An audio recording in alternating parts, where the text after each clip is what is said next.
Matius pasal yang ke-12 ayatnya yang ke-7.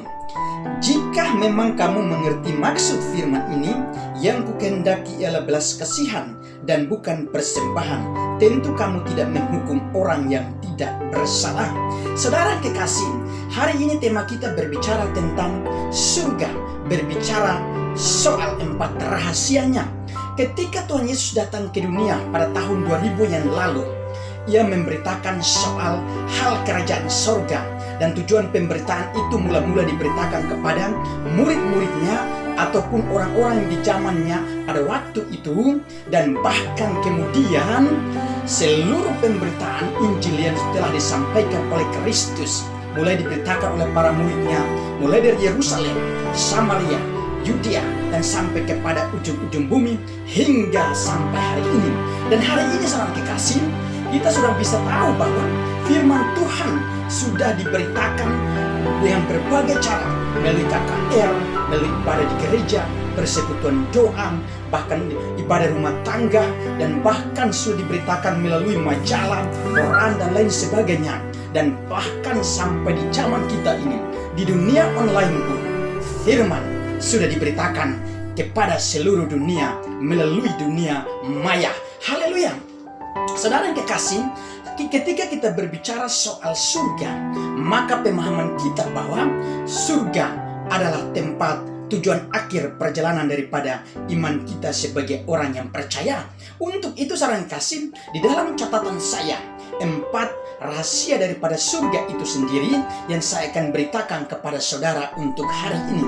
Yang pertama, surga berbicara soal kehendak Tuhan. Matius pasal yang ke-12 ayatnya yang ke-7 yang saya sudah bacakan tadi. Nah, salah satu kehendak daripada Tuhan adalah berbicara soal firman. Firman ini berbicara soal kepribadian langsung daripada Tuhan itu sendiri. Dan saudara kekasih, bahkan salah satu kehendak Tuhan yang paling terbesar lagi adalah berbicara soal kasih. Kasih adalah sifatnya Tuhan yang paling terbesar. Dan kasihnya itu adalah berkorban untuk menyelamatkan setiap manusia daripada dosa dan memerdekakan kembali, untuk membawa kembali orang yang telah terhilang dari hadapannya oleh karena dosa, supaya kembali hidup bersama dengan Dia, dan bahkan supaya perjalanannya yang salah dituntun kembali oleh kehendaknya, supaya suatu kelak bisa sampai kepada surga yang dijanjikan kepada setiap orang yang percaya kepada Kristus. Saudara yang kekasih, ketika kita berbicara soal kasih, maka kasih itu ciri khasnya adalah kasih untuk hal-hal yang baik. Kasih itu harus selalu memberi bukti, bahkan kasih itu selalu memberisikan rotan, dan bahkan kasih itu selalu memberi sebuah pengorbanan. Ciri khas daripada kasih itu saudara kasih.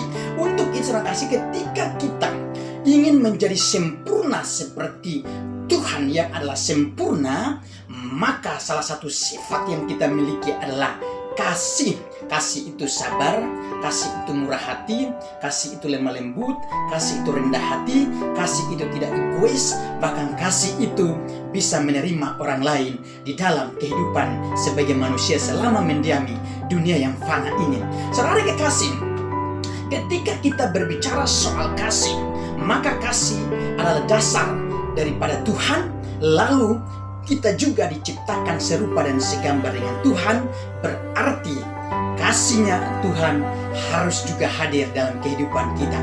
Ingat, kasih berbicara soal mengampuni, kasih berbicara soal memaafkan, dan kasih daripada Tuhan adalah untuk menyembuhkan yang terluka, mencari yang hilang, dan bahkan menemukan kembali orang-orang yang tidak layak di hadapannya oleh karena masalah keterikatan dengan dosa. Kasihnya Tuhan kembali hadir untuk bisa bergabung kembali di jalan kehendaknya Tuhan yang benar, yaitu kasih. Mengasihi Tuhan, seorang kasih tidak hanya sebatas kita katakan bahwa aku percaya kepada Tuhan lalu sudah selesai.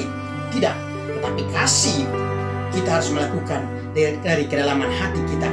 Kasih kita melakukan harus kita tunjukkan melalui perbuatan kita. Sebab Alkitab berkata, iman tanpa perbuatan pada hakikatnya adalah mati. Berarti iman yang hidup adalah iman yang turut melakukan perbuatan kasih, tindakan yang berkenan di hadapan Tuhan. Dengan kasih, kita datang mempersembahkan hidup kita yang paling utama kepada Tuhan sebagai persembahan yang hidup, yang berkenan, yang kudus, dan yang layak sesuai dengan kehendak Tuhan. Kasih seorang kekasih, ketika kita melakukan, motivasi kita adalah karena mengasihi Tuhan, bukan karena untuk memuliakan manusia, bukan karena untuk dilihat orang lalu kemudian kita katakan aku sudah melakukan kasih dan kemudian dipuji, dan kita tidak lupa karena dipuji lalu kita melupakan diri untuk kita tidak mau bersyukur sama Tuhan. Tetapi ketika kita mampu untuk melakukan sebuah kasih, maka ingat persembahan yang kita telah berikan kepada Tuhan yang disebut persembahan kasih di dalam hidup kita yang harus sempurna di hadapan Tuhan adalah memberi dengan tidak diketahui oleh orang lain. Hanya Tuhan Yesus mengetahui, lalu Tuhan yang menilai bahwa semuanya itu baik.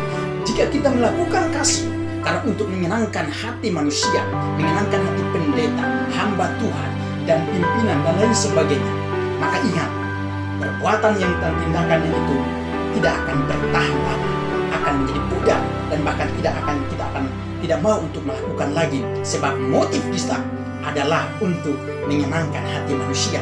Tetapi ketika kita melakukan kasih dengan penuh hal yang baik, dengan penuh pengorbanan, dengan penuh hal-hal yang tulus ikhlas, maka kasih kita akan diberkati Tuhan dalam hidup kita, dan kita akan terus melakukan dengan sukacita.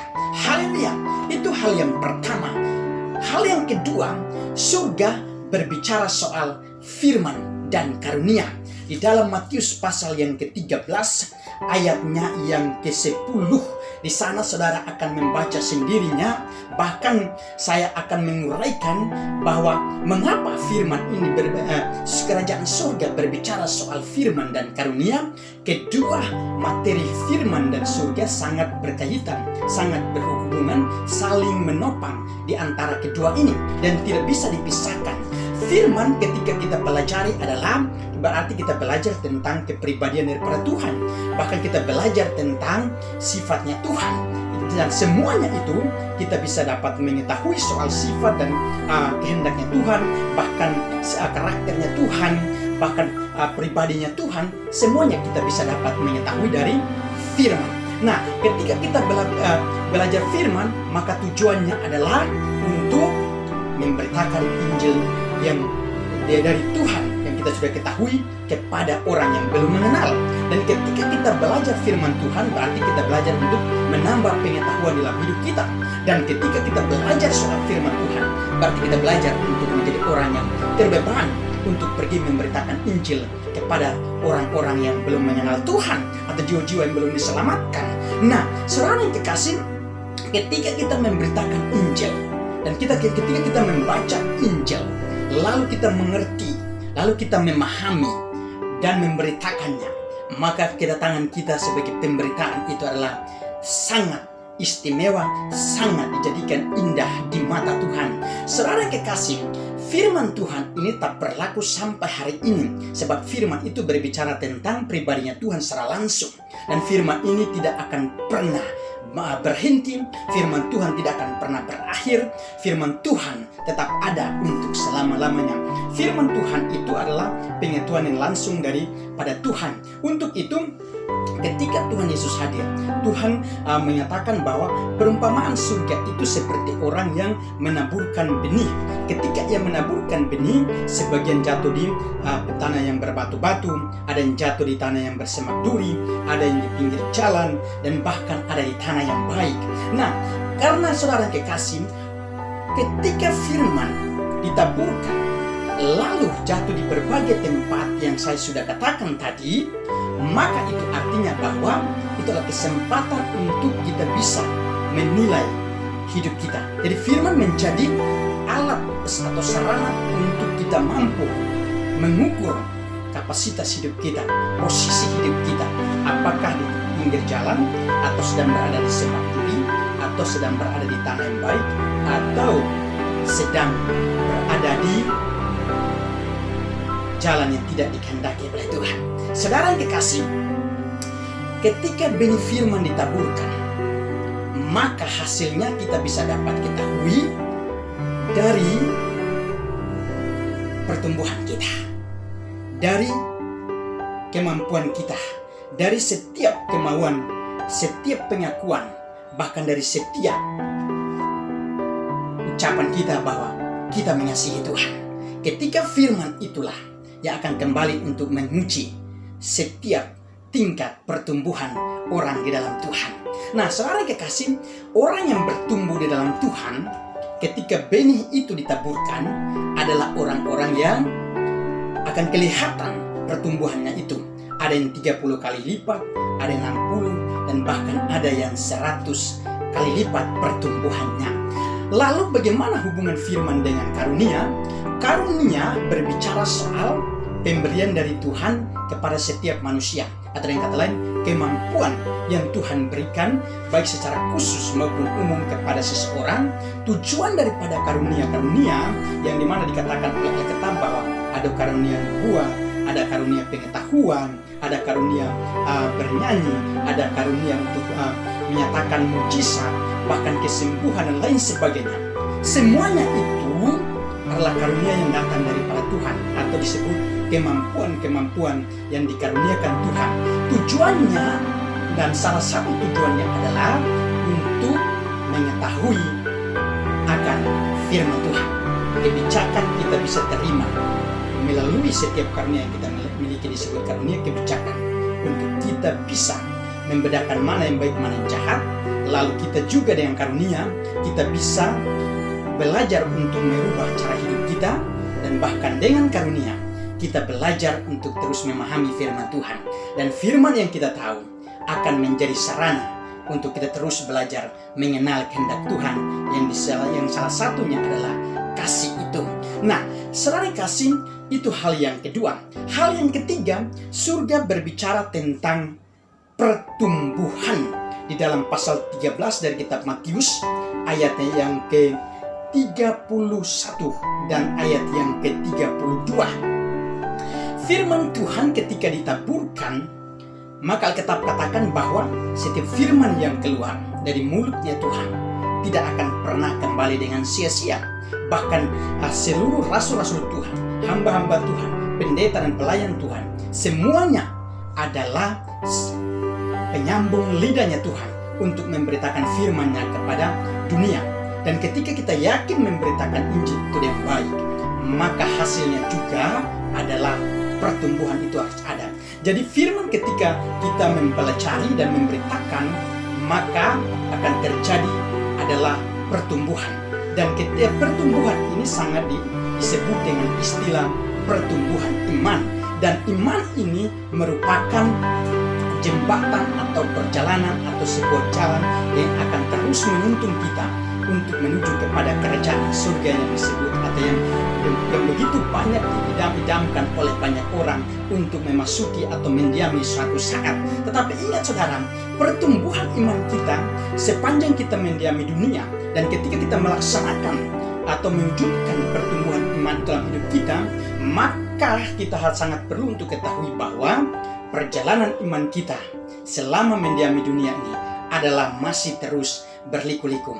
Jalan iman kita sebentar bisa lurus mulus, tetapi kemudian sebentar juga kita akan menghadapi berbagai persoalan.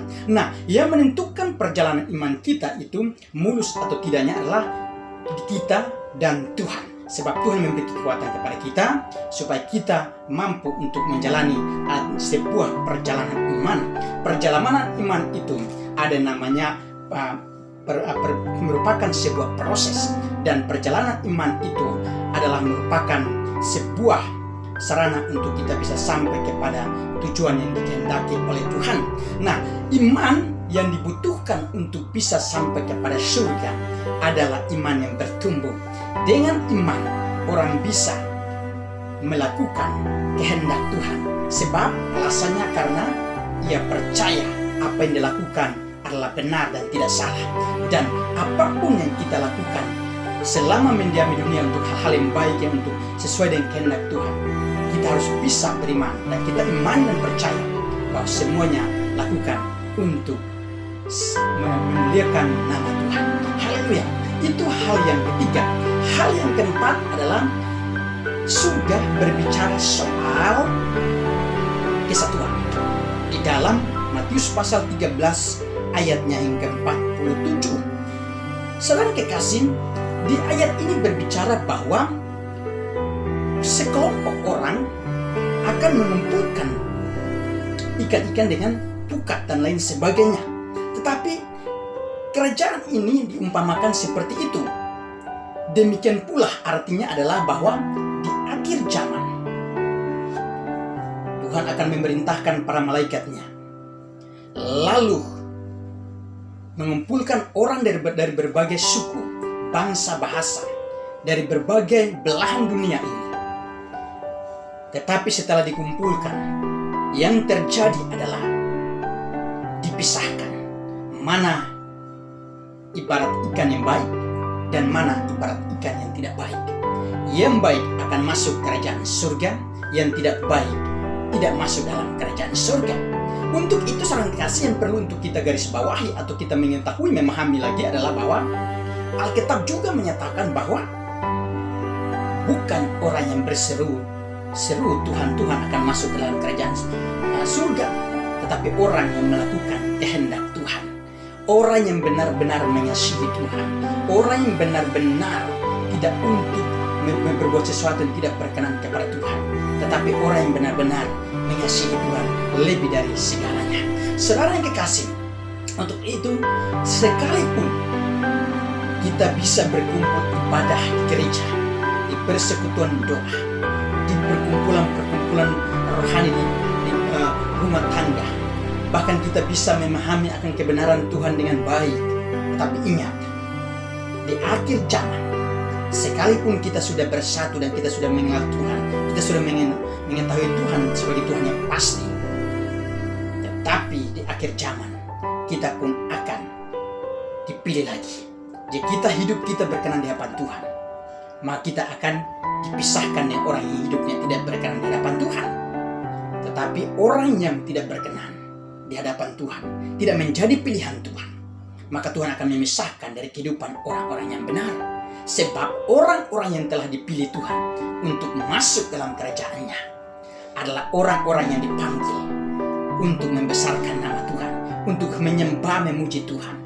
Dan bahkan Alkitab berkata, hidup orang yang benar akan terus bersinar. Haleluya. Tuhan Yesus memberkati, kiranya firman hari ini menjadi berkat untuk kita sekalian. Haleluya. Amin.